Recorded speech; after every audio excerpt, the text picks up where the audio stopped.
All right.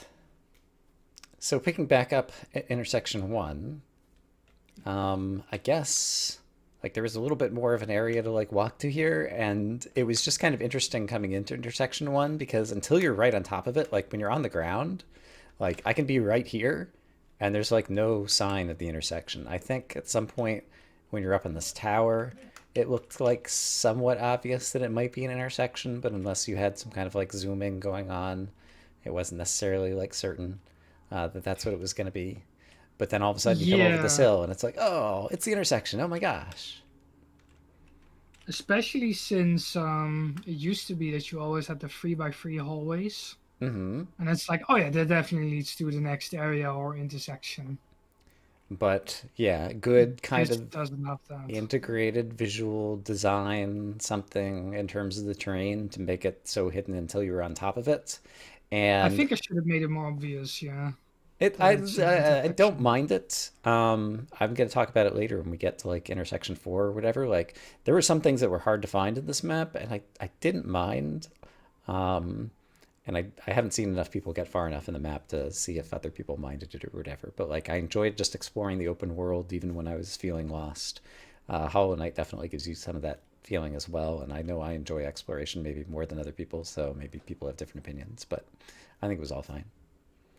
hmm I just Um, think it Sorry. should have been more obvious so that people would have known, like, okay, that's why I should make a base.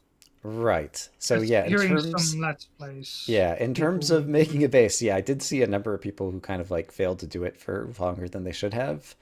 Um, I had kind of like in private conversation, like giving you some criticisms of the intersection, like when I first got here. It looks like there is something new since when I've played the map. So what's happening here? Um, so this, I don't, I actually, oh, you will not hear the sound actually. I So can hear this you is drinking. Yeah. yeah, this is a spawner that literally spawns soul stars every second. Mm-hmm. So it's basically like the refill at the monument, but at the center of the intersection. I And see. every intersection now has this. I see. Oh wow. Interesting. So on one end, it makes the map easier because you get a free refill now at the intersections. Right. On the other end, people would do this anyway. I saw you do it with the skeleton spawn over there. I remember War doing it with a zombie spawner. I saw Horrible do it as well. I So took a death at intersection one just to refill my soul at one point. Like yeah, I would rather kind of just like the benches. This is like a bench point. right. Say this was Hollow Knight. And so, yeah, it's hard for me now to imagine what it would have been like immediately to play through the map like this. Um, I had a suggestion that I was going to give that was going to be different than this. This is kind of like kinder in terms of just always free refilling. Obviously, the trade-off in terms of like giving people a free soul refill is they can, run into the castle, kill a few bad guys, and then when they get low, just like run back out here. It's not very far, get completely filled back up, and then run back in. And so it might make kind of like areas themselves a little bit too easy. I Um, feel that that would become old really quickly. Like players would not keep doing that unless they're really desperate. yeah, I don't have a sense of how many seconds it takes to like run any distance into the castle. I don't remember off the top of my head. If you have to do that every 5 minutes, I would like start playing really carefully. Mm, It would basically teach the player to actually fight more correctly because he really doesn't want to walk back. So right, he's really gonna try to not take any damage. right. So I'm glad that the intersection is improved. Another idea that I'm just going to share, even though this is kind of like obsoleted, is I was kind of surprised in Hollow Knight. There's a number of consumable environment things that have soul in them. So you could like break a flask or whatever that's in the environment and it gives you some soul, or you could hit a statue and it gives you some soul. Um, and some of them have respawn mechanics and some of them are like one-time mechanics. But I was thinking it would be really easy in this map, especially in the early area and possibly at intersections, to just have some kind of block that like has a star on the side of it, and you break it and it drops a soul. And so there's a finite number of them, and there could be a cache of them here at the intersection, for example. And so you could come back to that cache and kind of like whittle down your supply at some point. But that way, it gives you the opportunity to uh, have some soul replenishment and experiment, and also possibly in the middle of areas when things were hard and you wanted to give the player like a little bit of a rest, they could mine a few blocks and pick up a few free souls or something like that. Oh yeah.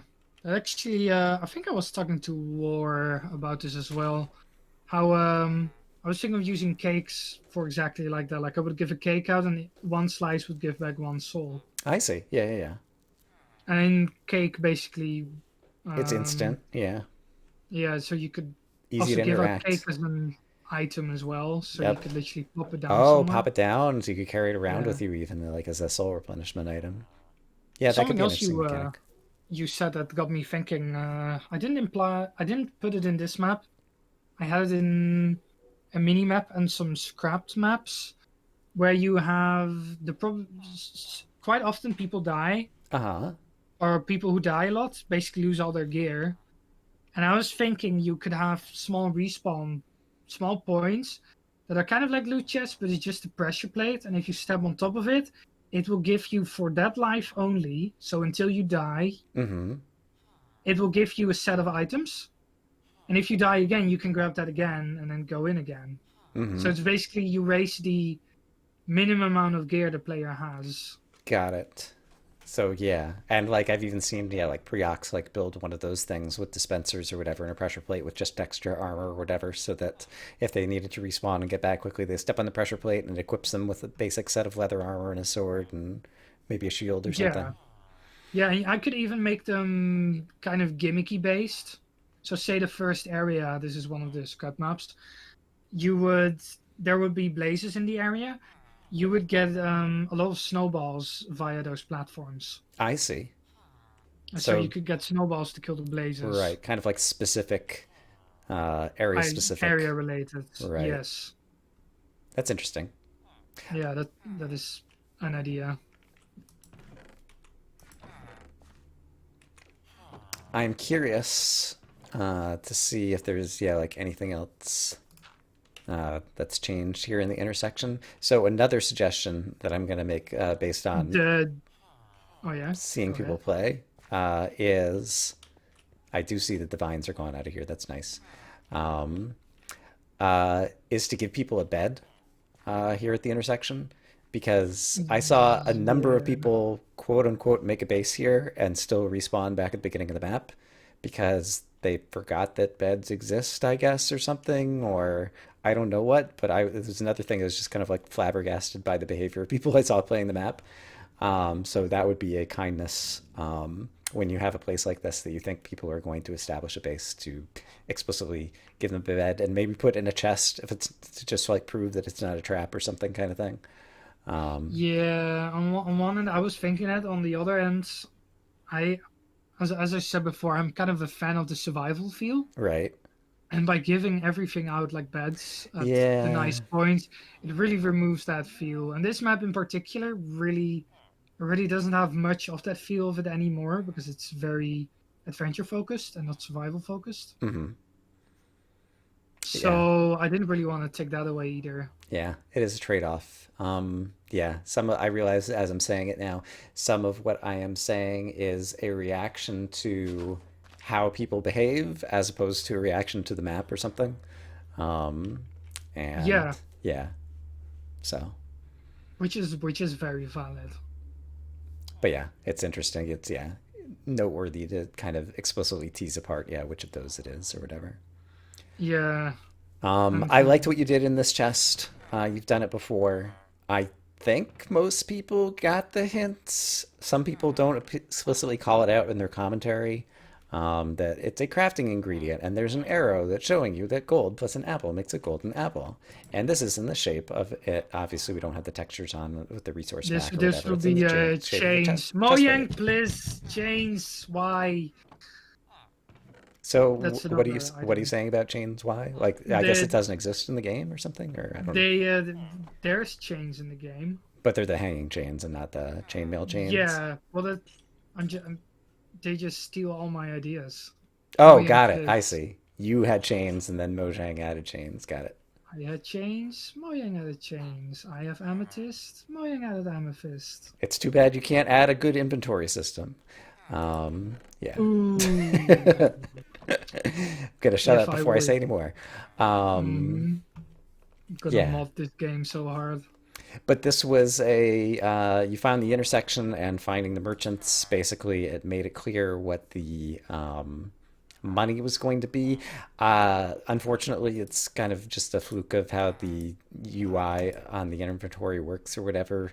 I didn't originally realize that you could scroll and in one of their UIs, I think, yeah, it has like all nuggets or full blocks or I forget which the cocoa beans and the different things are, ink sacs and whatnot. Um, so cocoa beans are the full ones, and ink sacs are the small ones. So I don't know if there's a way that you could like reorder the items in the list so that, well, I guess this guy is only selling it with the big ones to the small ones. But Yeah, basically, I didn't realize that the nuggets and the full amethyst were like different items at the beginning, and it was at some point a little bit later on that I realized that and was able to distinguish the prices and made the, I think, pretty obvious leap that everybody figured out, given that iron nuggets and gold nuggets already exist in the game or whatever, that you could just craft them in a 9 by 9 on a crafting grid or a 3 by 3. yeah. Basically, instead of teaching the player would recall what's going on. That's one of the design 101 principles is if you make a button, make it look like a button. Like instead of teaching somebody something, it's way better to Make it look like something they're already use. familiar with. Yeah. So recall instead of a learning process. Ah, right. Yeah. Recall instead of, yeah, or recognition. Yeah. That's something you should always go for, and that's what I try to do with the nuggets. But Um, yeah, if you're using a different language, you will not see that because language files in this game are dumb. I see. Yeah, I've never tried to play around with them. I had aspirations to at one point. Yeah, you basically need to keep the game on English United States to actually see the names. I see. Um, but yeah, it was a kind of like the merchants, yeah, made it simple and obvious what the money was going to be used for. And once I figured out that you could scroll through their thing or whatever, like figure out all the trades that they had, and you also made it kind of obvious that crafting was a possible thing that you could do with your chain item, probably. As Yeah, well as just mm, giving the player. I think this might have been like the only chains I actually used in the map because there were like 3 or 4 other chests that had chain in them, and somehow I managed to miss all of them in the first like 3 areas. yeah. I was also really tempted to just straight up remove the chains because they're in this awkward gap that's never properly used. Yeah, yeah. Because you Leather to chain very to iron, like it's a very intermediate tier. It's not a whole lot. you very quickly skip to the iron tier. Yeah. So, yeah, the items felt expensive here, but that's probably appropriate at the beginning of the map, and it's encouraging people to make sure that they're trying to collect the amethyst so that they'll be able to buy some things later. So, um, yeah, I think the prices were probably fine. Although in Yeah. multiplayer, that again was kind of like another challenge. Like I did see that with the finite amethysts in the walls, yeah, like when it's split up between 2 people, it's harder to get full sets of armor. Yeah, my the feedback I got from people playing in single player at least is that there were people who never had enough, and there were Uh-huh. people who had stacks on stacks. There was no in between. I Right, always got too much, not enough. right. So Yeah. I I was go ahead. I'm trying to decide like I feel like I was leaning towards not enough, but I also know very much that just from like the way I normally play Minecraft, like I find a bunch of ore in the wall and I say, "Oh, there's a bunch of ore. I might come back and mine it later," and then I walk away and I never come back to it. So I, if we were to go back through my map or whatever, like I'm sure there would be tons of amethysts in the wall with a torch next to it, and then I'm saying I didn't have enough amethysts. So again, Oh it's yeah. your own playing behavior or whatever, as opposed to the map maybe. So Hmm. yeah. Mm. Um, I also this tower up here with the emerald. It's I the hardest emerald in the map. apparently like yeah, other people like yeah seem to struggle more to find it. I think I might have seen it. I don't remember if it's from up here. Can you even see There, it from up here? You can now. I don't remember if you always could. There's a few there's vantage the points. wait from where? From up where? Sorry, if you can either teleport over to me or it's the tall tower from Yeah. the Silver Ruins. Yoink. Oh yeah, yeah. So that was always there, Okay. So I think that might be but where I saw it, but then I think you maybe also added easier vantage points from something yeah, else. well, but everybody misses this because I think it's obvious this bright green, but yeah, it is not that obvious. There's another way now. You can actually see it from underneath as well. So if you Oh, go okay. So for people here, who are just up on this floor, which was yeah. easy to When you do so because basically the when you ladder goes up so, here or whatever. yeah, when you walk up the spiral staircase and you see a sandstone up here, I hope people will get Ah, I suspicious. see. Yeah, Also and you could even see, see the emerald peeking out, even though it's not lit up yet. Yeah. yeah, and then you can grab it. So that's good to make it a little bit better. And this one had a good hint. Like I didn't read the hints when I was playing through, but then I was watching other people, and this said, yeah, like giving watched over intersection one or something. Yeah, watching over in section one, or just watching over, watching over Forgotten Crossroads, something, some Hollow Knight reference in I see. combination with the Red Van Fleet reference. A lot of them are also just references to like pop culture and songs and stuff. Yeah, I there was I think some signs in above the obelisk of Obsidian. Some people in my chat are Yes, asking about the map, so I'm just flying up to the ceiling to show them that it's actually block texture on the ceiling of the map that made the maps. But now yeah. I'll come back down. Oh yeah, Um, that used to be because of there used to be a map, which is the Explorer's map. mhm. Like as an Uh, item that you, you handed out in a chest or something, or yeah, you got it at the monument, and you could basically walk around and explore and fill in the map that way. I see. Kind of like Myriad Caves, how it had a map on top as well, but for marking the areas, but Hmm. then actually for going through the map. But because the map is so not detailed on such a large scale, it looked just like a mess because the Right, areas were too close together. right. And so yeah, I made a bit of So a map wall on. I don't remember if I did on the lowest resolution of the second one, or the you did the lowest. okay, which ended up being big, but you could at least kind of like see a number of things on it. Although I kind of ended up mistaking some things, which might have uh, made me enjoy the fundaments less. But we'll get to that much later. Um, Yeah, um, yeah, so you get to the intersection.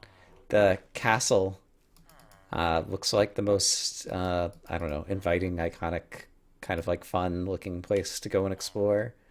Um, in Until you actually walk down here and realize that it's a staircase down to realize that it's going to go down to, uh, I guess the name Brightwater and the fact that it's bright water like probably suggests that that's where that was pointing. But until you walk down there, maybe you don't realize it. And then Ballast Passage, which yeah, I guess got the renamed. besteld passage or whatever. Right. Yeah, that's It's some mistranslation from Dutch to English. I'm surprised that's the first time that actually ever happened. yeah. Um, is it's kind of like not as obvious, yeah, what that's going to be like or whatever. And I feel like most people, I don't think anyone that I saw did Ballast Passage first. And there's kind of again, I feel like it's a CTM tradition or something like left or right when you're not sure or whatever, and people want to do things in an order. I thought most people went for the castle first. Yeah, the castle definitely looks like the most fun to go in first. Castle first, then Ballast Passage, and then Brightwater. I I see. remember not many people going to Brightwater, but I might be mistaken. Right. And it might also be confirmation bias. When I was playing the map, I remember I was trying to find the emeralds in order because I happened to find like the first three or four in order. And so I was trying to imagine what order you might do things in. And looking back on that now, I feel like that's kind of silly because I enjoy open world. And so like it makes you want to just kind of like take it in whatever order you want. And yeah, we talked earlier about, like possibly intersection 2 and intersection 3 could have been intersection Fred and Barney or whatever to try to not influence the player in terms of order that they do things in. And so I think I kind of prefer that way anyway. So I don't know why I was trying to Yeah. do things in order anyway. Um. So what order This do we is. want to do them? We can start with Candlelit Castle, I All guess. right. So this is probably the most iconic piece in the map, just because Yeah. it's always the most difficult for me. Is what do I do with the key art and with the screenshots? Mm-hmm. I like to grab something from the start that's the most um, memorable. The Mm-hmm. Corona, the Corona from Aurora Trials. Yes. Right. The I should not say that word anymore. The Aurora, the Aurora from Redacted Trials. Yeah. Yeah, I guess just the canyon in general from Calamity Canyon, the volcano from Horrify at the start, and then the castle from here. That's just the most obvious, so I had to put that as the main key art. Yep. And yeah, looks awesome. And also, I was surprised. Maybe I shouldn't be surprised at this point in terms of like render designs or something, but like how intricate it was, kind of like in the middle, like that you could get lost and there were multiple paths. And like, do you build the outside first and then somehow just like put crazy stuff through it, or is there any process? Okay, so let me go through how I made this because this needs the context of the whole intersection. I first made a massive cave, so basically where the castle is in, Uh huh. and then there was this platform in the middle, and I was like, I'm gonna put something on there, Okay. and then because I had the idea of the interconnected caves, Right. semi-open world, I was thinking, okay, one area is gonna go underneath, so I'm gonna fill it with water because lava is kind of you can't do much then in terms of walking space. I'm gonna make one area go around the side, that's ballast passage, Right. and so I need to put something in the center. And also I put like in front, I put the ruins. So Right. I thought, okay, if I put ruins in front, like kind of a ruined village, then I could put a castle like in the center because it's a logical castle placement. Like it's Right. hard to It's kind of reach moat. for Yeah. attackers. Effectively. Yeah. So then I build big boxes. You can kind of see them. Mm-hmm. I always build big boxes. At the corners, I put towers. Quite often, they're smaller ones. Right. Just little turrets. Yeah. Yeah. Then for this one in particular, I had just flying towers on the like branching off Right. as like effect. I had bigger towers to also shape up the different types of shapes. And then I basically have the whole outside. And then I think, okay, where do you want the end goal to be? Because I do like it to be from that the player progresses from bottom to top. Right. So, or from top to bottom. No, well, I chose for bottom to top for this one. And then I literally just put rooms inside wherever I could fill them and then connected them up with the outside and tried to add hallways in between. And by doing it that way, you get a very non-linear layout like this one that's super chaotic and all over the Mm-hmm. place. And people seem to actually love that kind of stuff. Yeah. This was definitely a fun dungeon and layout. And yeah, it's the usual kind of like it felt surprisingly like from the outside it doesn't look that big, but it's actually pretty big in terms of the number of hallways and different, secrets and multiple ways you could traverse inside. And so, um, Yeah, I think if we go into spectator mode and you look inside, okay. you can see like how there's almost no wasted space. Actually need to put on night vision. Oh yeah, I should put on some night vision too. Hold on. Yeah, there's not that much wasted space. You can quickly go into creative mode and Yeah, I did use it. the toggle. Okay. I thought I heard you typing. So yeah, you start kind of in the main hallway. I always like main hallways to be kind of big. Mm-hmm. And so I was thinking, we should probably actually do a few steps back first. Oh, right. The typical render trap throughout this map. This was one of the few things that turned into a real cliché. Yeah, this is a running gag I have even in like Goliath, where I just have holes, one wide holes with lava underneath them. Right. And for this one, I basically warn the player by saying, "Hey, you've been warned. Be careful what you're gonna do." Right. next I time found you walk this to up be a the little bit staircase." too, like the wording to be like too inside jokey or something. Like, I guess it's like a play on some like card game or something. It's a Pokemon Blue reference. Okay. Yeah. I don't know these Yeah. games. Yeah, that game basically when you found an item, it would put in quotation or not in quotation. It would put in brackets basically the number you found Right. And for some so reason. I got the reference, which was basically, I'm being kind to you. I could have dropped you into lava here, but I didn't. But uh, at the same time, I Yeah, thought it was just kind of weird. But then there was like an area filled with your silly signs, and so you're allowed to have yeah. some fun as the map maker. That's especially what I in my last map. I kind of had problems with actually having fun with map making because while yeah, I'm making these maps to actually be playable and stuff. Right. I think I should be allowed to also have a little bit of fun for myself Yep. because yeah, that has been issues in the past, I guess. At least with Horrify, where I worked on 2 maps, which is the or 2 years on that map, which is the longest I've ever done. So I really started to like feel burned out. I see. And it's just because someone asked in my chat. It's mercy. Mercy. You found one card of mercy. Yeah. Oh yeah, Minecraft So he's fonts being and merciful. readability. Yeah. And then we have your anti-skeleton Yep, and I guess stuff. these kind of match up with the chest plate that you would have found in the previous area. So you could be slowly accumulating some good armor to deal with the skeletons. Yeah, I basically have an anti-arrow set, an anti-blast set, which is Vlak, and then a extinguishing set, which isn't seen much because Right, people fire don't like protection is fire kind of protection useless. typically, yeah. Even though it is somewhat useful, yeah.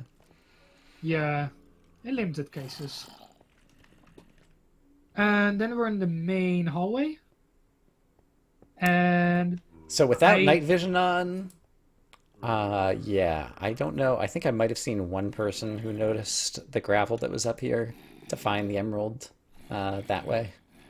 So that was very well hidden, I feel like. yeah Sorry, I'm just had the thought yeah when I I was had to looking. actually clear my throat as well, Got so it. I was a bit quiet. Um, the main hallway actually has 3 pillars, Yep. and one of them has a spawner inside. Yep, So and I try to another one teach has a that to the player. chest. But someone who Uh, already lit that room up and found the one spawner or whatever didn't even think to look in the third one. So once yeah, again, in this case, I think it was more me than like the average player or whatever, but like subverting expectations. And that's a nice chest. I would have liked to have found that. yeah. So yeah, that's another idea you could do as a map maker is basically infer a pattern and then yeah, basically reward the player for finding the pattern really quickly. Right. Some of you might notice that some of these mobs actually show their name. Yes. I wanted to ask about that because it felt to me like it was just kind of like random mistakes that some of them, their name shows up all the time, and others of them, the name only shows up when you're looking at them. It's only the first mob that spawns from the spawner, and I did it so that you don't have to look at the mob. Oh, But so you I don't see a think million names? So that you can easily know what the name of the mob I is see. the idea. All I noticed was the inconsistency of it, that some of them did and some of them didn't, and I so it think, felt like something was broken. Um, yeah, I think I should make it in future maps where the first spawner you find will have the name always showing, and then the ones after will never have it showing, so you exactly know, like, okay, that's a rotten guard. At the same time, when there were super creepers coming up, I appreciated being able to see through the wall that there were super creepers in the next room. So there's also like a mechanical trade-off in terms of the information that the player gets in that regard. So obviously, as a map maker, like you can choose to design the area one way or another, but um, Yeah, making all the I names did. go away also has another trade-off. It's basically what I'm I trying to say. didn't feel like there were too many names, so I thought this was fine. But yeah, that's my Hmm. opinion. Some players or map makers might think differently of it. Right. Yeah, just the inference that I drew, which was the wrong one, was you put it on some spawners and you forgot to put it on others or something, and so that's the reason that some of the mobs had it and some of them didn't. But I Yeah. didn't try to investigate any further. While we're talking about spawners, so is this just a new texture that Mojang put on the spawner boxes that has the skull on the Um, side? I also would say you have the skull in the middle, right? Yeah, that's they basically redid all the textures. Right. And that's just the new vanilla one.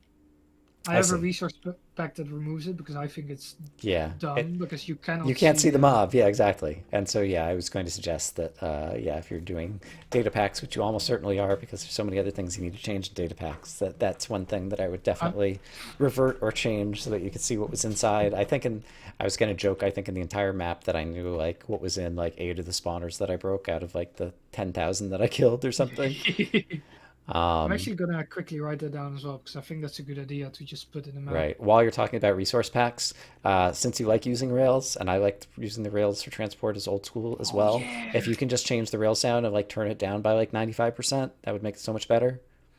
Yeah, the thing is, all these things you're saying, I literally have in a resource pack I use personally. I should just, I Give have, it to us. yeah, I should just put all this stuff that I have in here just While we're talking straight about up. sounds and resource pack, the sound of a plant breaking is probably the loudest sound in the entire game. And when you're in Verde Passage, the fact that you hear it 4,000 times, it would be nice to turn that one down too. While I'm doing requests. Okay, yeah.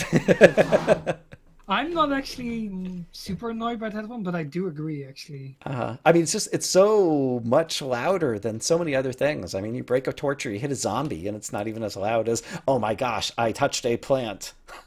We must alert the neighbors." The plant is screaming in agony. Oh, it's screaming in painful Sounds frequencies. like you cracked open a cabbage. That's actually a good description. I can see someone just like ripping apart a head of lettuce, and that's kind of like the plant sound. Yeah. Oh wow. Break plants sounds. And again, kind of getting ahead of ourselves since we're not in Verde Passage, but since we're talking about breaking plants, we had already had the conversation about there were like a million different styles of plant in that place, and so your inventory filled with all the different things that you were breaking along the way. And so I had the suggestion that I configured to render that it would be nice if like every plant you broke dropped you the same item, and then maybe there was a merchant or you could cash them in. So if you wanted a red tulip versus an orange tulip versus a fern versus a whatever, like you could get those if you wanted to decorate for yourself. But if you're just a player breaking things that are part of the beautiful map that Render put together, maybe it doesn't fill 17 slots in your inventory. Taking 5 steps through the area would be a nice change. So Yeah, I definitely agree with that. And also in section 2 and 3, you can apply that to the cave wall as well. We can right. probably go into more detail when we get there, I Okay, yeah, guess. that's fine. Yeah. All right. So we're in the castle. Tools Yes. low. We're out on a To, balcony. I think I did think to look up here, and it was kind that there aren't like creeper spawner in the room above us that spawns outside the wall, or if there is, I didn't encounter it and see anybody yeah, else. every time I see a balcony outside of a castle, I always think of Uncharted Territory 2, where there's like spawners all the Right. way all the ways here. Yep. But I didn't do it here because you would literally see it Yeah, when that's you would true. When walk you're coming in. in, yeah, this would be extremely visible. Although if there had just been, like one in the room right up against the wall here, it could be like in the room and spawn through the wall possibly and you wouldn't see it, Yeah, but then but you wouldn't see it, and and you it's would get also intersection confused. 1, and so you don't have to be that mean. So, Yeah, and then I'm slowly trying to color code teach players. yeah. And I feel like toward the end of the map, everyone mostly knew, even if they couldn't remember off the top of their head. But they, got the hint of what was going on there. And I like the idea of being able to communicate from a farther distance away of what to expect in terms of loot. But we've talked about other things with that already. Yeah, so I am gonna keep, I definitely gonna keep that tradition up, and I'm gonna keep the colors the same. So tools is always gonna be light gray, and armor is always gonna be white. Mm, So in next map, people when they find a when they see a pink block in the distance, it's like, oh yeah, that's a potion. yep. That's cool. And this is exactly where the non-linearity starts. You can go left or right. Let's go Very this way. woo exploration. Gravel on the floor mixed in random spots that already got people thinking, worried about traps everywhere, which was super effective because there was like, I'm probably undercounting it, but I want to say like only like 4 falling traps in the map that were of this style of, gravel or sand blocks. But you placed it lots of places in the floor, either for looks or to make people think it might be a trap. So that was a good Yeah, subversion of expectations, I felt like. But maybe you feel yeah, differently. I don't know. yeah. You're actually correct. There are about 4. Yeah, yeah. I definitely try to basically bait people here, And and whenever also people are slowed down because they're baiting, you're spawning more monsters around them, and so it kind of works as a trap in 2 ways. exactly something you have to be careful of as a map maker is when you have such a compact area with lots of rooms together, is always keep the spawner density low, or put your player detection range of the spawners low, because this will get really hard very quickly. That was something I was going to ask about later areas where like the spawner detection range goes up for certain guys toward the end of the map. I didn't even think to ask about if it was ever down in early areas of the map. So I guess most Um, spawners you end up they're not kind of like standard 16 or whatever it is. yeah, it's standard 16 or higher, because that's just personal taste of mine. Hmm. I'm not a fan of seeing spawners in the distance and knowing that it's there. It's really weird. And I just noticed that these are wrong. Literally unplayable. But when I see a spawner, I just expect it to always be active from a certain range and not later. Got it. So that's just a personal feeling of continuity, I guess, from Hmm. what you expect. Right. And yeah, there's stuff like that that's, yeah, it's very much a player might come in with some expectations in terms of like how vanilla Minecraft works, and you're never sure, where you can step on their toes and do your own stuff with the mechanics because you think it'll be better versus where players might think it's worse because it violates their expectations. And so it's the usual kind of Yeah. trade-offs with that. Yep. I did very much like, and I think it might have been in like one of the first updates that there was the glass kind of like separating different areas. It did 2 things. One is it helped you from completely getting lost because you could easily see if you'd been through an area if the glass was still intact. And two, it kind of partitioned it so you wouldn't have mobs from another area running in, which made it a little bit easier for a first initial dungeon, or at least that was my impressions of the glass. Yeah, so the glass was it used to be iron bars, but then Ty, who's also in the chat, Yeah. he's one of the beta testers. He suggests I make it glass so you can go quicker through it. Yes. Iron bars are so slow, especially you'd only have like a stone pickaxe or whatever. Yeah, yeah, You might just exactly. like dig under the floor or whatever to get through quicker than the iron bars. So the glass were much better. So good job, Ty. Yeah, and that's basically also in combination with the too many spawners idea, is to basically make the area easier, because when you hit a zombie, every zombie in a Right. range of 40 blocks. Is going to try to path to you, and so now they don't necessarily have a path. Exactly. I guess we can go up here. Ladder combat. Oh my gosh, the ladders. So once again, I don't know if this is it's not subverting expectations necessarily. I guess it's more just like a very simple trap that people don't notice is there's not a block here. And I cannot tell you how many people I saw parkour up here, and then when they came back down, they went Uh, splat. oh, it's actually fun if you're just patient and just let yourself drop. Right. And then people still splat. I guess it was this one actually, maybe, where the people actually did the splat because it would be the Yeah, first one yeah, to coming and it's back actually down. this one because Yeah. people you very quickly follow this one. So this is one, like when you just have missing sections of ladder that people have to fill in, people are always annoyed by that. This one is like perfectly valid in my opinion and very funny when people took the fall damage. So Yeah, very effective. I think broken ladders have their merits too. I think there's a case of the broken ladder where it's viable in this map, but we'll probably get Yeah, to that. definitely in Submarine City. Um, Yeah. yeah. Bye bye. And then obvious-ish trap here. I always want to know what the traps are going to do, and I never think to clear my inventory so that I can get some stuff out of the chest before I set it off. So I think I wasted a lot of stuff here. I guess there was the zombie up top, and then there's also the, I guess it's the trap chest that actually sets it off. So, Yeah, so this one, as War pointed out as well, when you break this one, or when you trigger this one, right. Door shuts behind you. um, yeah, door shuts behind you.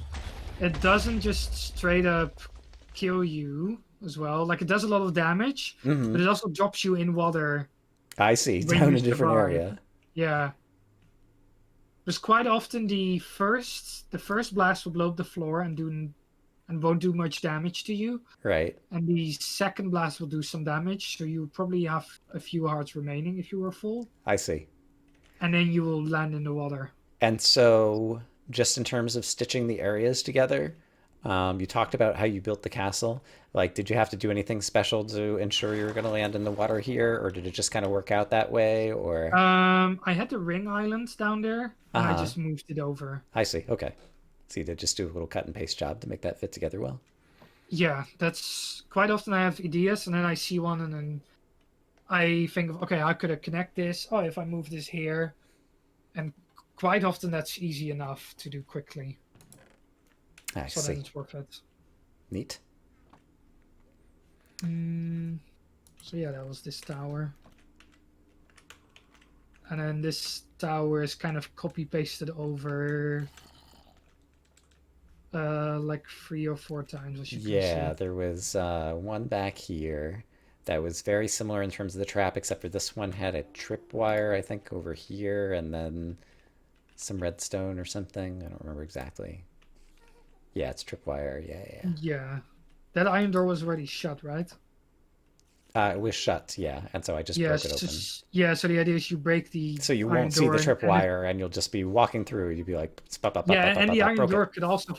iron door could also fall on the tripwire and trigger it. Oh, yeah, that's true. Whoa, this one had lots of Yeah, that had a TNT. lot of TNT. I just saw it like More than I go all over the remembered. place. And there was inside the chest, it was just the TNT head object or whatever. Yeah, So it's kind of cooling it and in. then it had a bonus Oh, chest on top. I missed the bonus chest here. Yeah, this one is really not that obvious because it's just an extra room that's never Right, accessed. right.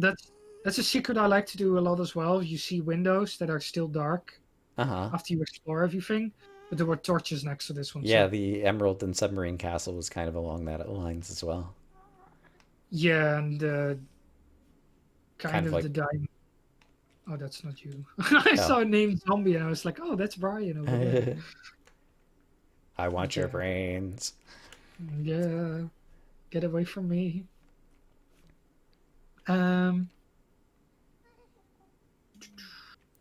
I forget, it wasn't this one. I think it was the one closer to the door is the one that had the books in it. It was back near the start somewhere. Yeah, it was over on this turret that's actually sticking up. oh, this one is not named. Oh, I forgot. When you Why say do not I? named, do you mean the chest isn't named or didn't have a There, thing on yeah, top? Oh, it didn't have like 'cause- the pink block that said book slow or yeah. whatever. I even had. Why do I Literally remember all these? unplayable. Don't Why know do why I to accept these remember all things. these things that I never fixed? My bug list is already 7 things long, and we're still on area 2. This is amazing. Yeah, I didn't mind that. I think most people probably found some books before they found the anvil. I know kind of like at the base of the tower above the area below, there's an anvil. Is there another anvil anywhere in the first intersection? No, there's one. Okay. So it's just That that en one. People had to find it. Yeah, that area is the anvil is really easy to miss as well because it's at a weird spot. Yeah, I mean, it's possible you can either get there going out the bottom of the castle or coming up from the obvious tower that blows up at the bottom from the other area. So it's another example of, there's two ways to get there kind of thing. But Yeah, it was a or little you bit off the beaten path from both of them. So I guess it could be easy to miss. I don't know. there's a light next to Vedran, it, so thanks you for the could also raid. Welcome, Raiders. welcome. You could also see it from Ballast Passage. Um, Oh, there's light yeah. The place where there's the little vista overlooks on the back where you kind of like come outside and go back in. it used to be an enchanting table in the small map version when it was just this intersection. I see. Yeah, the obviously the anvils are much better in terms of you being able to control what the player has access to at any given portion of the map. And Yeah, the fact that there were books, even if people did get them before they had a chance to use them, it at least implied that there was going to be an anvil coming up at some point in the not too distant future. yeah. I'm gonna experiment with that a bit more with the amount of books you get in a map. Because I was also talking about how in older maps you used to when you died and lost your gear, it didn't Uh-huh. matter because everything is replaceable. Right.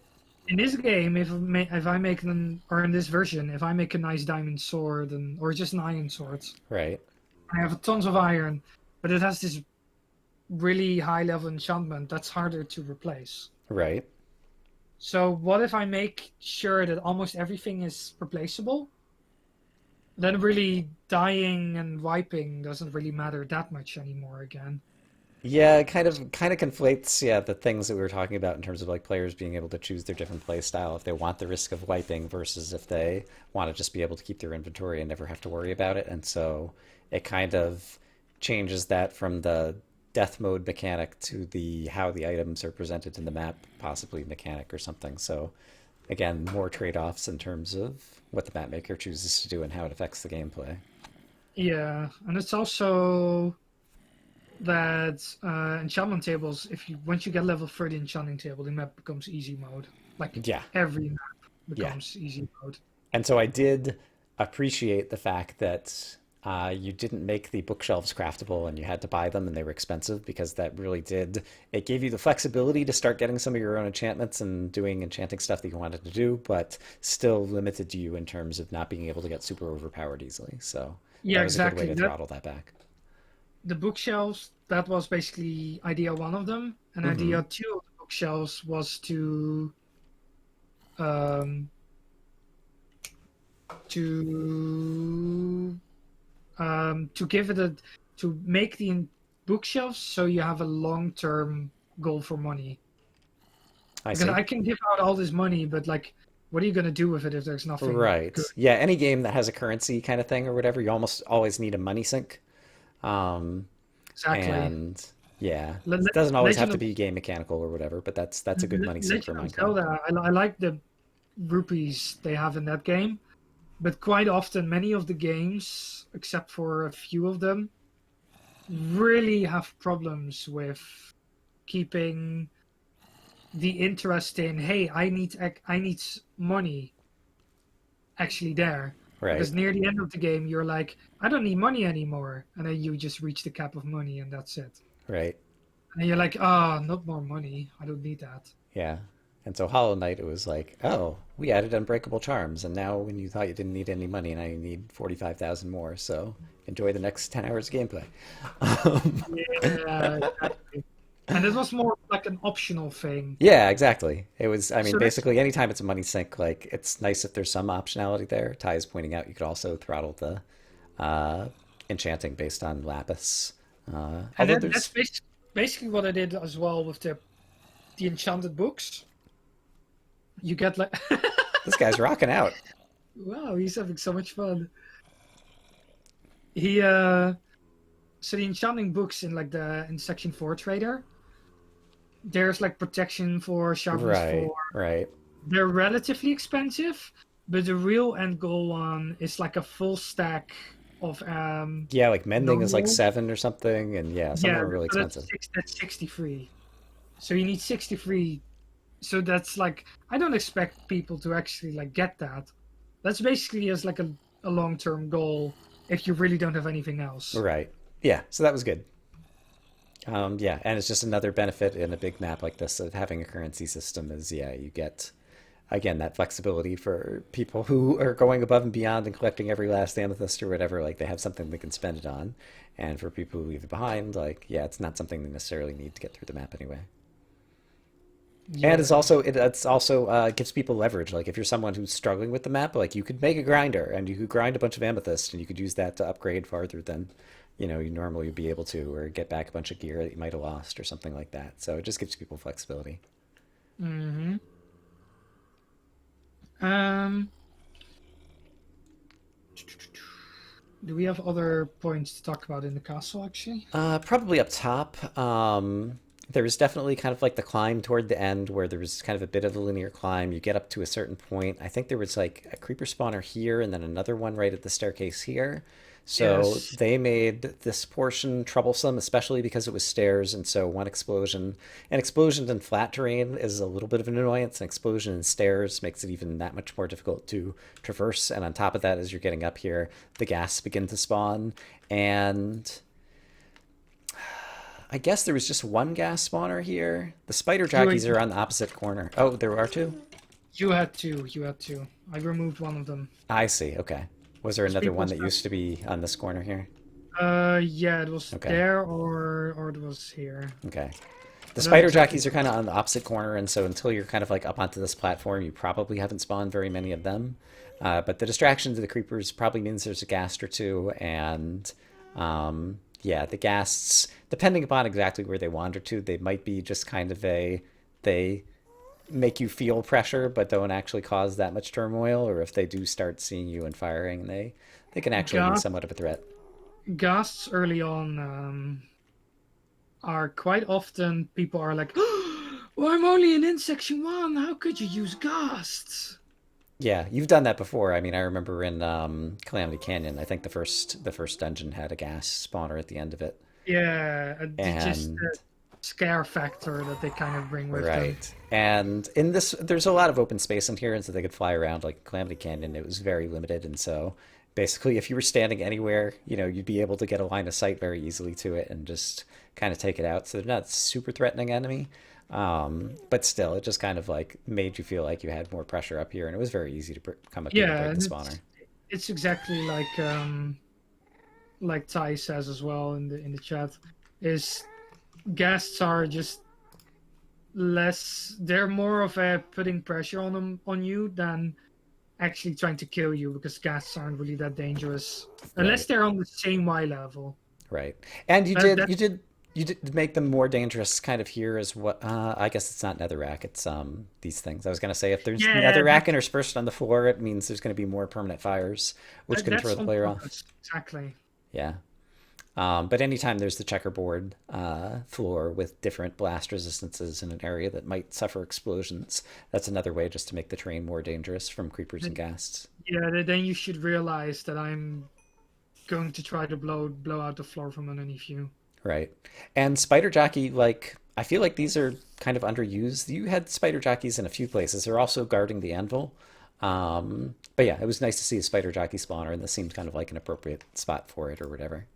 Yeah, I actually never really put them much around. I only had two of them in the map. Yeah, I couldn't remember. I think there might be one in the crystal area later. I can't remember for sure. Maybe I just happened to see some randomly spawning. Um, but yeah, it's a pretty good mob. It's like the creepers riding the spiders when you want a mob that's a bit more threatening. Mm-hmm. And I think like half the people ended up that I was watching going up here and discovering that there was a chest. And actually, this is the first place that a few people found like their full amethyst blocks that we don't have the texture pack on. But I guess these brown blocks are full amethyst as opposed to just the nuggets from the light gray stained clay here. Yeah, and then a really good bow for early on. Like Yeah, yeah, power two, so it's power yeah, two, so it's two shot and then breaking. yeah. That's really good. Yeah, that was a good bow. This is an opportunity for another criticism. Like vines, I guess, other than putting string under them, there's no way to stop them from growing when they're hanging down, probably, or no good way. Actually, so is there some other kind of weird airspace block you could travel through now that might block them from growing or something? I'm not sure. Yes, give at a structure void. Can the This player might, interact with them at all, or um, I think if I grab some leaves, go into survival, turn difficulty to peaceful. If I wait, where's the block? Do I see it? If I right click it, that doesn't do anything. If I right click the leaf block, then it puts the leaf block in where the block is, uh-huh, or where the structure void block is. So it has right? some kind of weird behavior. Oh yeah, and I can like Like see a hitbox. Yeah. for example, there's one on top. If you put on top of the leaf block, so on, if you put a leaf block literally on that block, it Uh-huh. will replace that block I see. with it. So it's like kind of like how tall grass, how you put it, if you try to put a block on top of tall grass, it basically puts it inside where tall grass is. Right. Yeah, yeah, yeah. So it's a replaceable kind of thing. I just want to go into survival and Yeah. see what it looks like. In any case, I guess you can see the hitbox when you're looking directly at it in survival as well. Yeah, Um, so that might be a better one. That one is also really good for floating lava and floating sand oops. for the map makers out there. Um, yeah, in any case, there were lots of random string around. I guess the three main places were underneath the vines, which was kind of acceptable given how vines were, although there ended up being a bunch of kind of extra random string tended to be floating in the air for no apparent Yeah, reason nearby that I'm not sure how it came up. It was one of the few places where the map looked kind of unpolished, in my opinion. yeah, that's But it's a minor nit. yeah, vine trimming, and then there was still some string on the ground. I should have just done it way differently, basically. Um, and then there were vines over lava, which had the mechanical effect of not making the lava bubble. And so that was part of, I guess, how the emerald was hidden back in this intersection or in this area that we forgot to actually talk about. So over here, there Yeah, is an actual falling gravel trap. by putting blocks on top of lava, it will just not make any noise. So I put string on top so you could not hear it. Right? Um, and I feel like there's one other place that string was used for something somewhere. I mean, obviously tripwires and actual traps. It's not coming to me right now. Um, it's also good for avoiding lighting glitches because when Minecraft Oh, the right. If temperature, there's an empty chunk or an empty block, yeah, it makes you not have any lighting for that whole section. Section, I guess, is the technical term. yeah, so you can put in a monument. There's two string blocks on the kind of walkway around. Yeah, that Most might be people what I don't was thinking of. even I think I notice them. did notice one of them, but it didn't occur to me, and it's obvious now that yeah, it's to make sure the Yeah, section is not completely empty, so that the section has to store some lighting data. I yeah. found this emerald kind of a funny way because I was just trying to make a shortcut through the castle because I'd done most of the castle and had run out of gear, and so I was going back to the intersection, and I wanted to try to shortcut my way back, and somehow I just Oh, yeah, dug right into the side. yeah. You've. I think you actually found it via here somewhere, right? There's like a place over here where there's like a falling trap that would go like way down. Yeah, it's right here. Um, and so you can fall through this from. It's another one of your patented top of the staircase. There's a place to fall kind of things. Mm-hmm. But I was digging through the side and dug into this column and then like looked up or down a little ways and saw that there was a side passage. And so if I just, yeah, happened to get lucky for the most part. Yeah, and this is what I So there's basically two ways also of finding Yep. this emerald. Yeah, so this was great. Having the second way. Both of them involved gravel, one of them with the falling trap and one of them with just spotting it kind of in the wall, mixed in suspiciously over here. Yep. I guess we can go to the anvil spot. Sure, it sounds good. And so basically there was a way to like climb down the staircase of the tower to get onto the outside ledge over here. Yeah, it's pretty hidden. It's right over. Oh, yeah, you found it already. Yeah. And so you would come out of the staircase right over here. It's a And fine haven. and yeah, there were two ways to go. If people chose to go this way, they could die to creepers, which some people did. Everybody's favorite. And if people chose to go the other way, they probably wouldn't die, but would be scared by the spider jockeys, but then eventually would get the spider jockeys lulled into submission. And I guess there was some light here, both to show off the anvil, and it also probably reduces the spawning space for the spider jockeys. Yeah, well, I mean, only one could spawn. Oh, it only spawns one at a time? Yeah. For some custom mobs, like spider jockeys, kind of like boss-like mobs, some more powerful ones, Uh-huh. like the nadir dwellers, only one can spawn. I see. So you just choose to modify the spawner so they have a max spawn of one. I see. I did not realize that was used here. That makes sense. I'm really trying to avoid the Ragecraft 2 syndrome where literally you walk into a room and it's 20 strong custom mobs. Have fun. Yeah, and I mean, especially on a map like this where healing is kind of, and resource management is more at a premium or whatever, like you kind of can't do that fairly.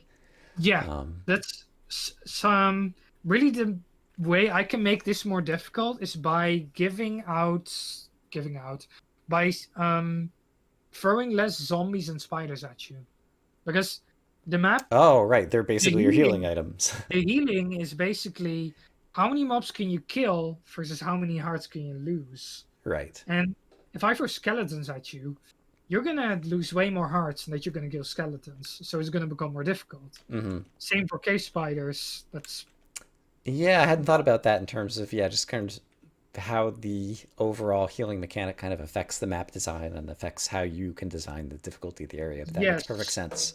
So I always try in every area to have weaker mobs. Yeah, that's the follow-up that just popped into my head is if you want to make the area easier, add a zombie spawner. Exactly, or have magma cubes in the very last area so you can have more soul. Indeed. That's pretty cool. Yeah, and that's also it's true of I guess just about every game. But armor kind of compounds the kind of healing effect of the player because the more armor you have, the less damage you take, which means that when you get one heal, rather than it, helping mitigate one hit, it's going to mitigate 2 hits or mitigate 4 hits as the armor gets better and better. Oh wow, there's an Amethyst Cache that I didn't see, and I don't think I saw anybody else see either. When I saw this while we were talking, I actually didn't know this existed as well. That's how much amethyst there is in the map. I see. Yep, just gotta put it everywhere. Yeah, it's like candy.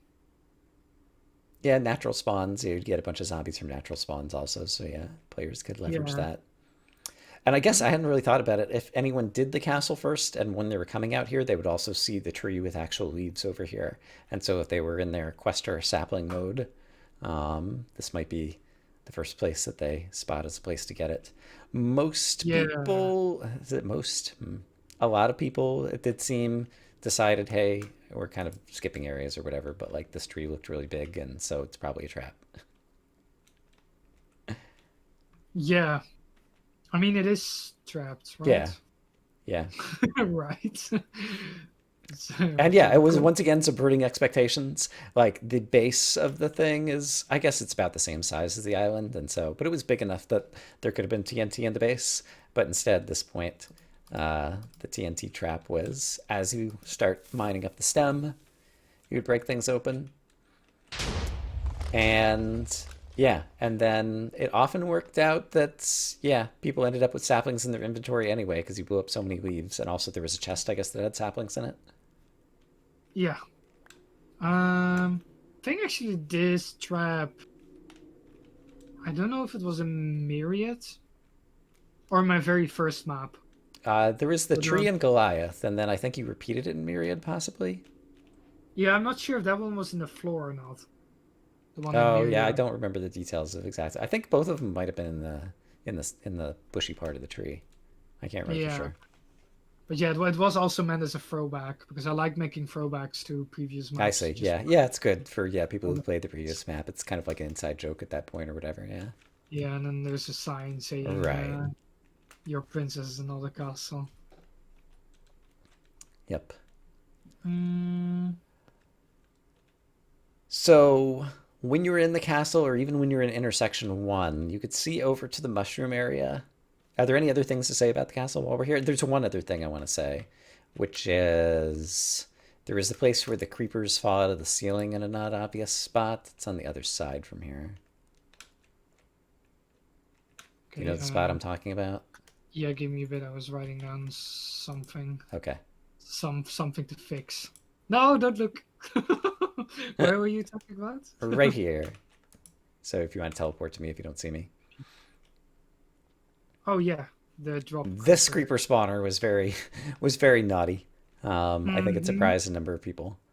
Um, Yeah, the above the door one. right. That was It's one of the few really around the places corner. that it was a really clever, cruel, I'm not sure what the right word is, place to hide a spawner in this castle. I Yes. there was basically this weird inside cubby that you would never make in real life because that's just Right. weird. Like no architect would do that. So I was like, oh, this is just it's like a creeper cubby, like a creeper. So then I was like, yep, okay, it's made for it. I have to do it now. Yeah, and I guess yeah, if you just happen to have like the space, although it kind of just barely fit in over the staircase over there, but yeah, it works out just fine. Works out perfect, yeah.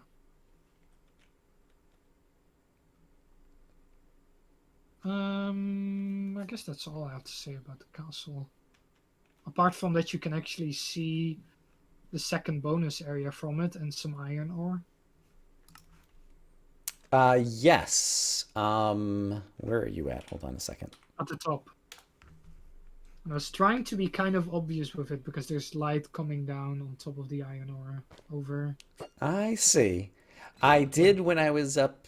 I guess it was actually when I was up. Yeah, over here on the bridge that goes over toward the monument is when I spotted the rail line kind of up in the ceiling. But I don't think I spotted the iron ore at that point. And I also hadn't seen iron ore in the map before to realize that you always put is it granite, or whatever this block is, kind of like near the iron ore, just to make it kind of like pop in terms of color. That has kind Yeah, of similar that's color to the iron ore. yeah. I tried to do that with the diamond ore with gold. Wait, this map doesn't have gold. Anyway, I do have a template for gold ore as well.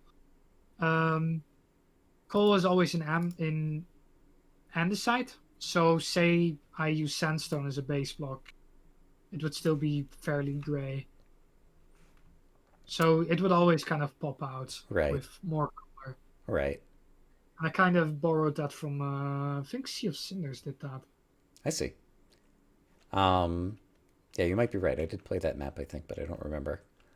Um, so yeah, I wasn't kind of like familiar yet with the fact that that convention was there, but I also might not have just seen it because it's kind of like so far away and out of the way when I'm just up here. But yeah, if I'd been on the top, I think I was looking around on the top too, but I think I got focused on seeing the rail line up there and not actually seeing the iron at the end of it.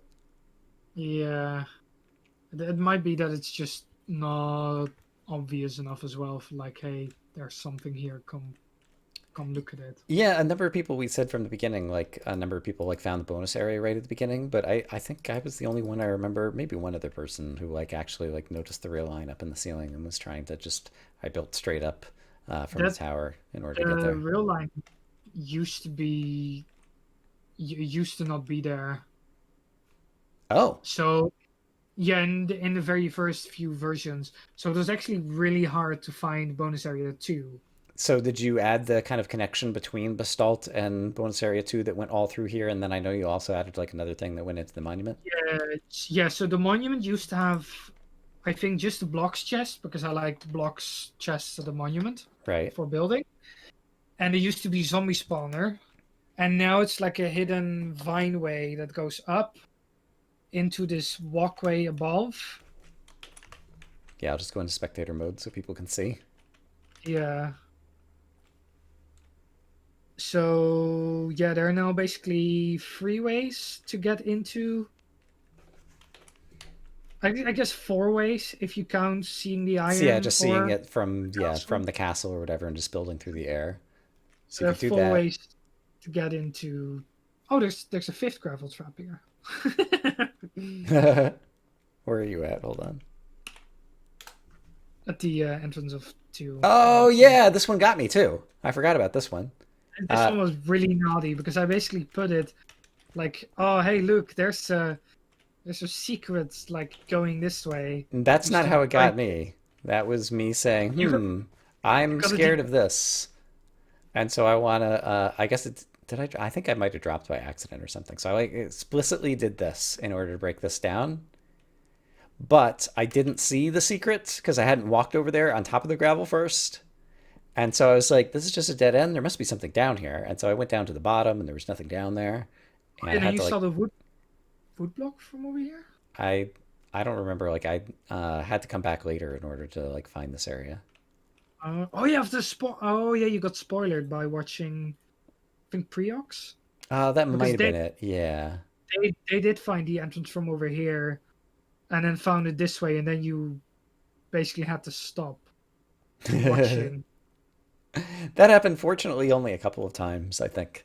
I was doing a pretty good job, but yeah, that's one of the challenges. If you have an interconnected map, people are going to play things in different order, and yet I'm eager to watch what other people did in the areas that I've just completed, and so you're always, Yes. as a player, like doing the trade-off of possibly getting spoiled in order to go ahead and watch people now versus waiting until they're all done to watch them later. Mm-hmm. Yeah, that's. I totally agree with that. The goal of this that weird little rock formation, because I could have just make kept it open. The goal was actually so people from here would not go towards the iron ore. Oh. Like, I do not want people to get that iron ore, but I do want people who get the iron ore to go over here. And I could have added just a little dig sign, but that's, again, that's one of those things where it's just kind of, it's one of those blatant things, and I Mm-hmm. would rather do it more subtly. Got it. Subtly, So more basically, if you come subtle. from the front, you're unlikely to find this path that brings you out to the iron. But if you come from the back in the iron and you haven't already found this place, then you'll definitely find it coming back through here. Yes. Got it. Since we're here and since we probably just finished the castle, should we talk about this bonus area? Yeah, bonus area. All right. This is So, bonus area 2 um, or 6, which is it? 4, 27, two, 2. two from the five or six, five. End of the map got five. So the bonus areas of this map, quite a lot of them were scrapped map ideas or area ideas because I a see. lot of the areas in there are a lot of ideas I wanted to cram into this map, and I can only make so much of the map before it gets too much. And this map is already getting borderline that because it's a big map. Mm-hmm. So yeah, this is the one of the areas that basically got in as a bonus area to give out the spells and kind of add more side areas that are just smaller.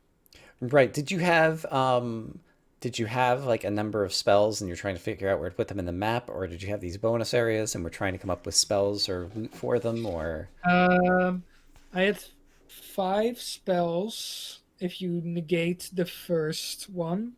mm-hmm. Oh no, I had four, and I was thinking, okay, I could do two bonus areas per like section of the map. So two in the first end section, two in intersection two and three, and Mm-hmm. then two in the very last intersection. And I cut one of them out at the end because Right. the map was just getting too long and it Right. starts to drag. Okay. Um, and then I basically added the regen spell. Oh, and I added the absorption one because I already had the regen in mind. Yeah, And I and it's put the the absorption one I think is the one that we're going to find at the end of this area. yes. So yeah, we can start going through this area, but that spell, like the one problem that it has is that if you use the absorption spell and get damaged and go through your bonus hearts, the golden apples don't give you bonus hearts anymore for the next 5 minutes till the absorption Yeah, spell wears off that's because that's a weird. Mojang, it's weird. Yeah, It makes no sense that it works like that. it's one of the places where I used a visual and an audio cue. Ah, you could hear the spiders, but what's the visual And cue? Hold on. it is a gravel wall. They are gravel. This is just a clay wall. Oh, okay. I didn't notice that No there was all the clay clay here. in Okay. here. Yeah, I was hoping people would clue into both of them and be like, "Oh, spider, smaller," or Yeah. just yeah, dig into it. I did not notice or remember that that was all clay. Um, yeah, this was fun because it was smaller, which for a render map is amazing. A small area, and it was kind of mostly flat terrain where you could kind of run and gun, but then the combination of spider webs and broken places where you could fall from great heights and suddenly being surprised by a skeleton or a falling creeper really slowed you down, so you couldn't really run and gun through it too fast. Yeah, I thought I would make a great usage of. You can see the other side from here. A great usage of the of the contrast of the non-linearity of the other areas to give just a normal, straight up path kind of area. Oh That's kind yeah, of short it hadn't even because occurred to me. Yeah, this is like the most linear area of the entire map. yeah, because one of the greatest things you can do in a map is use contrast to your advantage, or just in general, like art in general. Like in music, if you have a quieter part, you should follow it up with a louder part again, Hmm. so that the impact of the louder is just greater. And that's kind of what I'm doing here with the quiet, with the more narrower or linear parts, Hmm. so that the crazier parts are kind of more crazy, I Yeah, guess. and a shorter area and after all the long areas or whatever. Yeah, it's good to mix things up and give people a break. Where a break in this map, of course, is designed by sneaky creepers who are going to fall on your head and kill you. This seemed to get a lot of people, I think, actually. Exactly. Yeah, this one is really made for that because there's the spider spawn around the corner and there's money in the ground. I will never make you look up. Yeah, it specifically hadn't even occurred to me. Yeah, the money in the ground almost forces you to look down rather than look up. You're doing a good job of And getting people looking in the wrong direction. somebody's first death was there. I really tried to make sure that from down below you would not be able to see this I place see. as well. Yeah, I don't think anyone, yeah, looked up and saw this area. And yeah, I think, like what you said, other than possibly being able to see one web from the corner, I don't think you could really see anything. Yeah. How I also like to design areas is I try to design different pieces and just put them after each other. Like for example, the you have the distraction of the creeper spawner and money with the Right? creeper, and in the next section is you have holes in the floor Right? with a skeleton spawner at the end, and in the next section is an open cave with a walkway above. Yep. And so I always like to think in sections and then combine the sections. I know a lot of people who start mapping have a lot of trouble of how do you actually make something, because you can just make hallways everywhere, but then what do you do then? Hmm.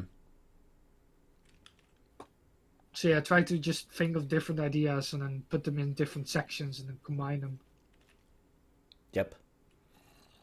Um, Um, yeah, is- this room, yeah, I guess also with the falling creepers and kind of like the narrow hallway to get in here and the water seemed to slow people down a bit. yeah, this room in particular, I think, was quite troublesome for a lot of people because of the falling creepers. Yeah, and Yeah, I don't know. Like looking back at it now, it doesn't seem too bad. But then again, I guess some people like did even like come in here as the very first area that they did or whatever, and so they were on the lowest tier of gear as well. It also looks very scary when everything is dark and you don't know That's what true. is Yeah. around the corners and stuff. Because there's so many points when you stand here where you cannot see. Like, there could be so much more on the left that you Right. didn't know. Can you put these in the water already? No, it's That next snapshot would or be kind next of cool update. if you could have waterlogged rails and then have like a minecart that you go through the water Yeah, slowly. that's the next update is gonna have that actually. Oh, That's why I okay. was I see. that's why I was All asking right. that. That's actually a good thing. Yeah, as usual, like copy something that might be in Terraria, then it's usually a good thing. If only they added jumping minecarts to the game. So happy. I could have my like minecart area. Hee. Is this I think Cave spider? one of the first cave spider spawners? You have one here Probably. and Yeah, there one in the might have silver been. I think there was depths. one also in the very back, like when we first walked in. If you made the left turn, possibly that was there a cave spider back there, or was it just normal spider? I think a normal one. Let's see. And yeah, I feel Uh, like poison is an effect both with cave spiders and with witches. Like I know with the witch potions, I think you did the usual thing where you made it so they don't last as long. uh-huh. Because the witch potions definitely are overpowered in vanilla. But I feel like poison, like people get poisoned, and especially like when the healing is kind of like a difficult resource in this map or whatever. Like I feel like people react too strongly to it. They're like, "Oh no, I'm poisoned. The entire map is ruined." And it's like, all right, you're gonna lose 3 hearts, but now you also had the advantage. Like I feel people don't see like the good side. Once you're poisoned, you can't get double poisoned. So it's like now a cave Yeah, spider is a little guy that all he's gonna do is nibble at your heels. So you can like tank through him or ignore him for like the next 5 seconds, and like nothing bad is gonna happen. So go light everything up or break some spawners or do something while you're poisoned. Don't just run away and yeah. then try to come back later. I feel people have the Hmm. wrong reaction. This block is different than the rest. I did not notice. Other people did notice. It's another little fun render kind of thing. Oh, look, if you break it, now there is a waterfall. Where does the waterfall take you? It takes you to that section of the bridge that I called out at the very beginning of the map as always having some kind of meaning whenever there's something cut out of the bridge. Yeah, and I think you were the only one literally saying like, "Hey, why is there just a little cutout here?" But nobody specifically said is why is there literally just these two slabs poking outside where the whole bridge should be? And if they did reason This through does that, then this yeah, that does was not cool. make sense. Why is this here? Yep. So that was a cute little added rendery kind of shortcut. Hmm. These are And yeah. always my favorite things because people always still are like, "Oh, that's amazing." I mean, it really is because the map is, it's still like your areas are big enough to kind of get lost in. And so, like, I know I'm somewhere above this thing, but I don't remember exactly how things piece together. And then all of a sudden, that moment of revelation where you get to see exactly how it pieces together, like, is fun. Yeah, kind of Yeah. like how back in the day when you used to cave and you used to go through such a big cave and then you got out via a different Oh, exit yeah. And you're like, and oh, you there's just my house look, right there. yeah, you're like 50 blocks further. You're like, great, that felt like 300. Yep. Yep. You can actually hear this is the only place where you can hear the ceiling. Yes. Yeah, which it wasn't bad. Like, it was kind of a shame in terms of like slightly not even like ruined immersion or something, but like reminded me that like I'm in Minecraft and it's specifically raining all the time and a time of day, so you get the exact light level that you wanted for the various skylights that go into Verde Passage and the out of here and other things. Or that's Yeah. what I'm assuming is going on. Yeah. Um, I can do it differently. I can use custom. You can have custom micro generator now, where you can actually change the ambient light. Oh, right. Yeah, Like, yeah.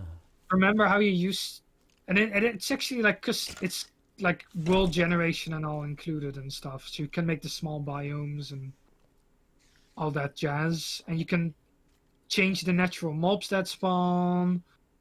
but currently it's kind of in. It's not officially supported. Like when you even load a world, it screams at you, Even "Hey." when it was officially supported, it wasn't officially supported because they went and ruined all my maps back in 1.13. Anyway, I I'm so sad they removed that as well with the sliders and stuff. yeah. Because it was so cool to generate something. Yeah, it was just fun to play with. I mean, I Yeah, know that they wanted to rewrite it, but it's been like 17 years, and so like the people who wanted to play with it have all died of old age at this point. exactly. And it is here, but it's like not completely implemented. Right. So yeah, I peeked at it a little bit, and yeah, some of it's kind of cool what they're doing, but Yeah, I'll reserve being ever impressed until it's actually like in a version again. I've basically for Untold Stories 9, I actually generating some and just sniping it and using it as an area. I see. Yeah, yeah. It's Because good. Yeah, it's nothing else. You could just use it as a raw terrain generator to play around with, and then just cut and paste the stuff that it some makes for doing cool stuff. I created Um, some really cool columns with it that kind of look like cake, kind of like layered little layers. So it's very powerful what you can do with it. yeah, the little bits that I looked at in terms of different things did look pretty powerful, even if they were kind of complicated or whatever. And yeah, it's Mhm. also whenever you have good procedural generation, like I remember even like going back to Inferno Mines or whatever, like when Vex took the mine shaft and just did block replacement to turn it into an area, like um, yeah, when you have a good procedural terrain generator, you can just like spawn lots of fun things and then just cut and paste the good ones or whatever, and some of them might turn out to be crap and you can just ignore those or whatever, and it seems like it gives you potential to have a whole lot less effort to create much more stuff, which is always nice. Yeah, kind of automated. Yeah. And it's also really like creating an area. Also, it isn't always about just creating the best area possible. It's also kind of with art how it's about the process as well.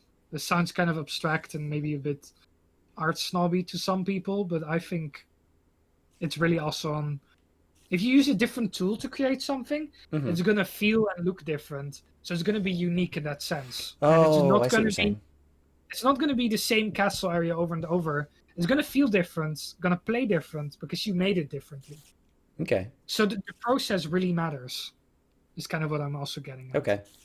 I originally, yeah, was kind of more on the art snobby kind of interpretation, but I think you kind of sold me on there's a real difference. Yeah, that's why I like using different tools, just so I make sure that everything is different. Because I mean, I'm like 8 maps in now, seven, Right. eight almost. That's getting close to release. So, um, yeah, you have to do something to keep it unique. Hmm.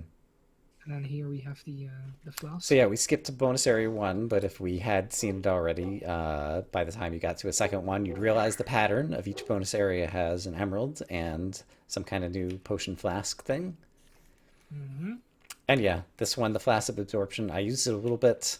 I guess now that the intersections have replenishable soul, you could also use it just as an intersection, and so there's more motivation to carry it around. But other than using it when I had infinite soul at a replenishment point, this one was kind of the weakest of the six spells or whatever, in my opinion. So this one is kind of put at this point very close to the start of the map for people who play the map a second time and decide to play with the five hearts mode. Ah, interesting. Okay, yeah, yeah, yeah. And There's yeah, a lot of Dream got this relatively early on, and he has been leveraging it. And so yeah, this actually is very important for the exactly. five hearts mode. I hadn't This really is thought about that. Yeah. really for replay value Yep. because that's also what the five hearts thing is for. It's not for making things harder. It's also for giving people a second playthrough Right. more. Okay, that's interesting. And then especially when you know where everything is and you have play on five hearts, it becomes really fun trying to scavenge through and trying to not die Mm-hmm. 20, Mm-hmm. 20,000 times. All right. I'm glad you pointed that out because that didn't occur to me, and that's clever. Yeah, because I am clever. I mean, Replay value. something most people don't care about. I know some people don't like the idea of replaying CTM maps because you know where everything is and you should only play these maps blind. Right. But I disagree with that. It has its places. Yeah, I guess I've never replayed one. I've thought about replaying, at some point back when I was playing Minecraft, thought about replaying Final Fantasy because it had been so long. Um, Hmm. um, and, but yeah, other than I played Hollow Knight a few times because Hollow Knight was so good. Jeez, Hollow Knight keeps coming up. Um, I wonder why.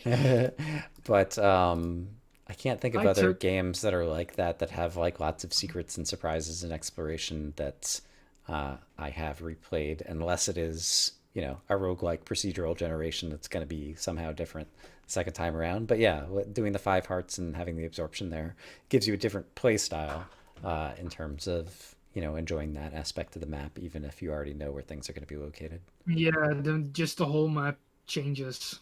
I know some people also fly through maps before they actually play it. Oh, wow. So that yeah, that's not my cup of tea, but I mean whatever floats people's boat, I Yeah, guess. I mean, yeah, I'm definitely a fan of letting people do what they want to do. But yeah, that does not seem fun to me at all. So, to each Yeah, their because own. I feel like you ruin the surprise factors of it all. Hmm. But at the same time, yeah, you do know everything. All right, I just came back out to the Oh minecart yeah. rails out here. So yeah, you could come up here and you could find some nice loot when you needed iron at the beginning.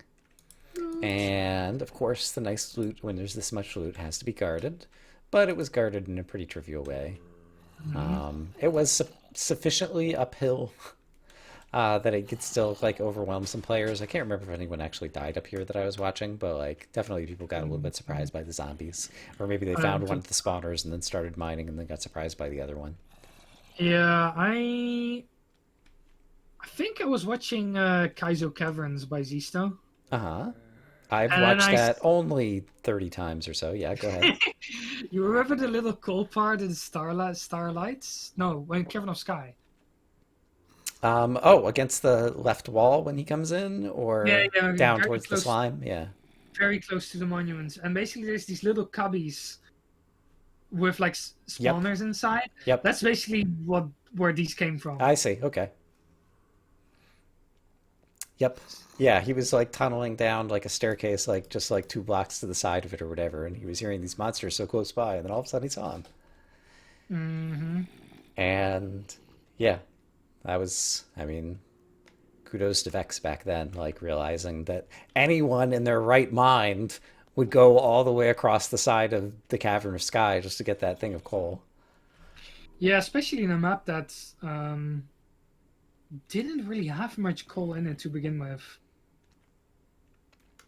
I Like guess that I've never actually played it to really have. Did I play it once? that map has it gives so much iron out, but Right. then just has problems dealing just giving coal out.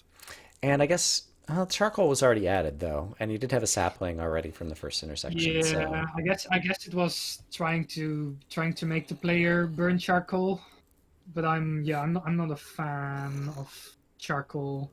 I think you should just add more coal instead of charcoaling. yeah, I definitely like having the coal, and obviously the coal blocks.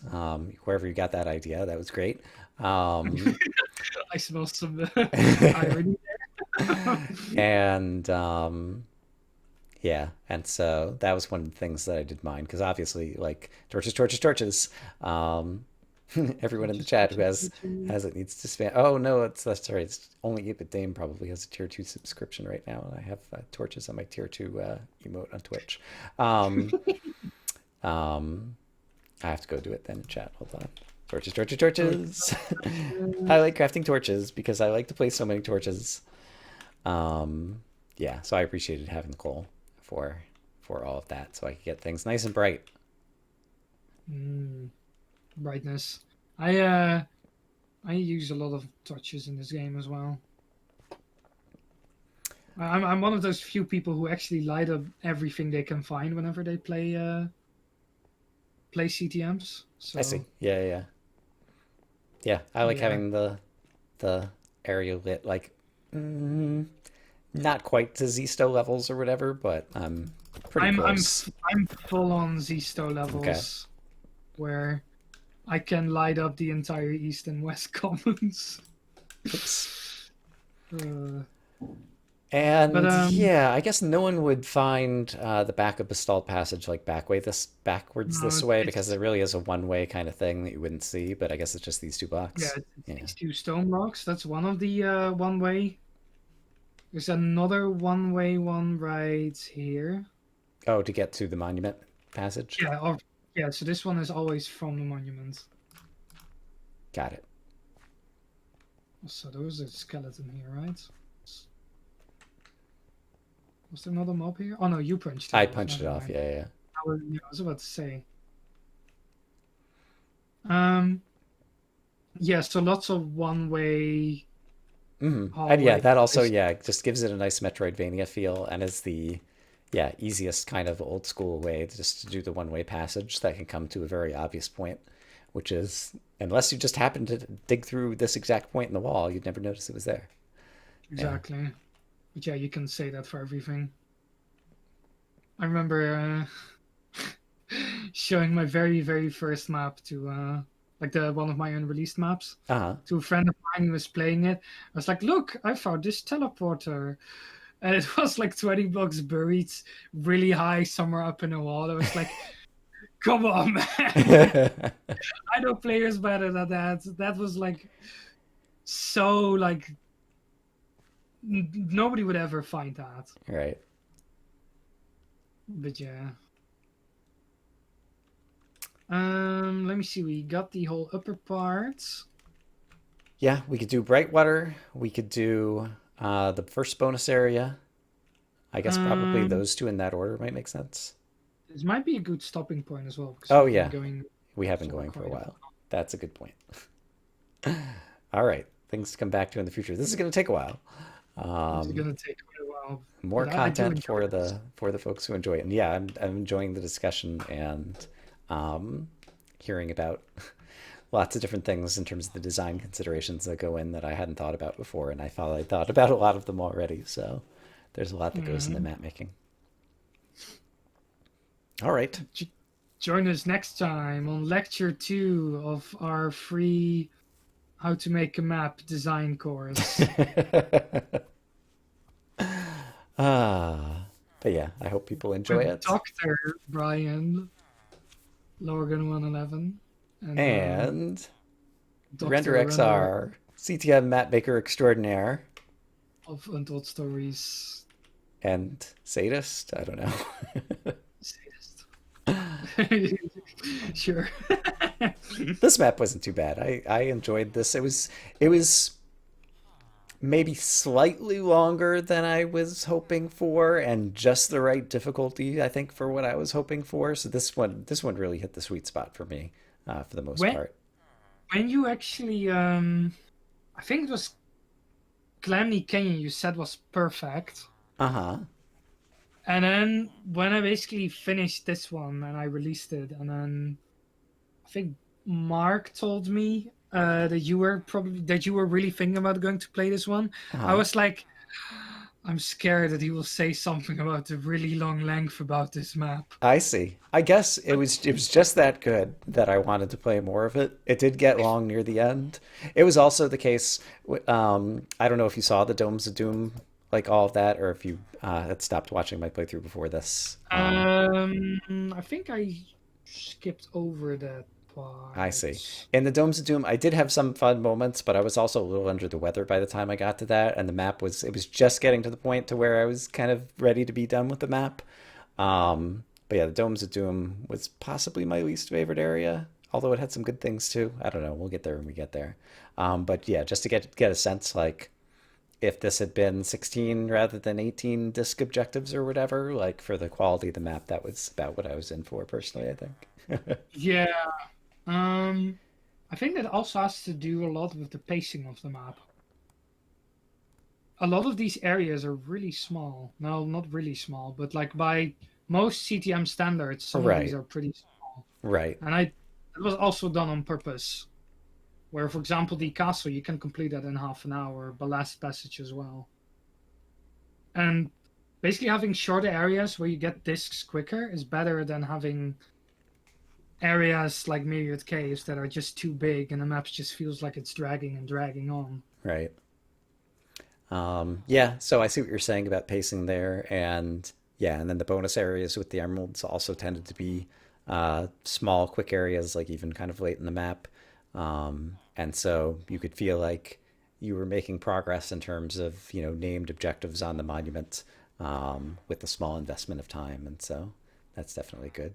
But Yep. yeah, it's yeah small for render and still kind of big for some people map standards or whatever, but um, yeah. So anyway, yeah, we should finish up for today. So we'll be back another day to continue talking about the map some more. Later this week, probably. All right. So look forward to it, people. See you in a bit. Bye bye. Bye. Bye.